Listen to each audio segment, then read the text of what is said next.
Yeah, I think that goes well into the next question too. We wanted you to share some pitfalls to avoid when it comes to implementing these tools, along with best practices or tips and tricks. Can you go to the next slide? Yeah.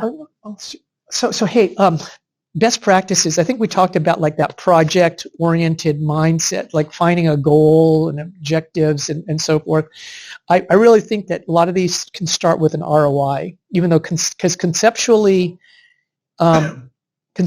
you can talk about, hey, I'm going to improve customer experience. I could improve, like the way that we operate, But I think because this is newer for some organizations, you really need a starting point of maybe what's the impact to us. So and one easy way to do it is a financial impact. This is an example here that we use quite frequently for an IVA application, intelligent virtual agent application. So I'm just use this for example.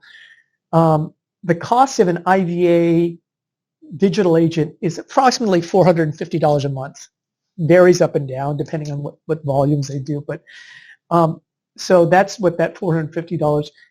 A cost for a typical agent, the lowest cost agent probably around nowadays is $20 an hour. It's about 40,000 fully burdened, right, and throughout the United States.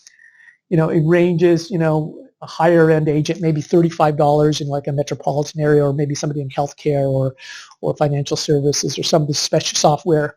And that might be like a $70,000 a year agent, for instance. But here's the difference and why this is kind of like this. If you get with the operations people, why they're very interested in this use case is maybe they're less on the customer experience part, but they want to see the dollars and cents impact on their business. The more hours that the contact center is working, or that agent is working, the more valuable or the better return on like an intelligent virtual agent is.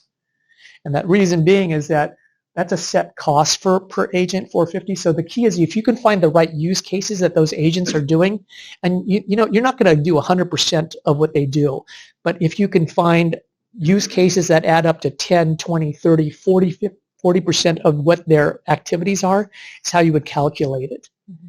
And so, but what we're seeing typically is anywhere from a 7x to 26, even 30x returns for implementing this type of application relative to the cost of your live agents. The key to that is finding the right use cases and putting them together. So it may be to get to 30x, you may have 3 or 4 or 5 use cases that they were doing as far as their activities. So you can take those off of the activities off of a live agent or a portion of them.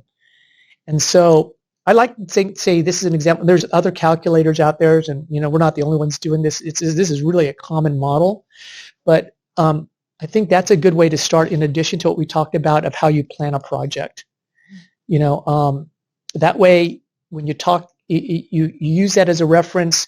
You kind of validate it against, and that'll drive the use cases that you want to do and implement. And again, you don't have to do everything at once. Sometimes 10, 20% is a great way to start. 40%, fantastic. But and I'd be a little more conservative on the return on these. The returns are great. That's okay. That's a good news. They're a pretty big difference as long as you find the right use cases and you get the right consulting to get there. Okay.